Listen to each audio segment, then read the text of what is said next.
Hello' everyone, নমস্কাৰ। মোৰ অন্য এটা মিনি ব্লগলৈ সকলোকে স্বাগতম। আজিৰ মিনি ব্লগটো এয়া ৰাতিপুৱাই আৰম্ভ কৰিলোঁ। এয়া নাইট ডিউটিৰ পৰা ঘৰলৈ বুলি আহি আছোঁ।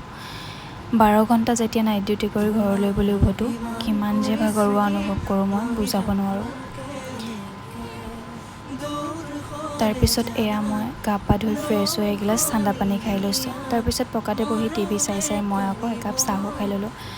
এইফালে আকৌ আমাৰ টিকলিয়ে বোলে ফেচ পেক লগায়, তাইক ফেচ পেকো লগাই দিছোঁ। লগতে তাই গৰম বন্ধ বুলি আৰ্ট কৰি আছে ঘৰতে এইকেইদিন।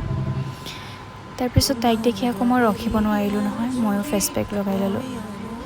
ছেল্ফ কেয়াৰ কৰা নহয়ে বেছি, সময় পাওঁতে কৰি লৈছোঁ। তাৰপিছত মুখখন ধুই আহি আকৌ মই এইফালে কঁঠালগুটি পোৰা পিটিকা বনাওঁ বুলি আহিলোঁ। কঁঠালগুটি পোৰা পিটিকা বাৰু কাৰ কাৰ প্ৰিয়, মোৰ পিছে বহুত প্ৰিয়। এয়া ভাতকেইটা খাই এখন তামোলো খাই ল'লোঁ। আজিৰ মিনি ব্লগটো ইমানেই। অন্য এটা মিনি ব্লগৰ সৈতে আকৌ লগ পাম। আজিলৈ বাই।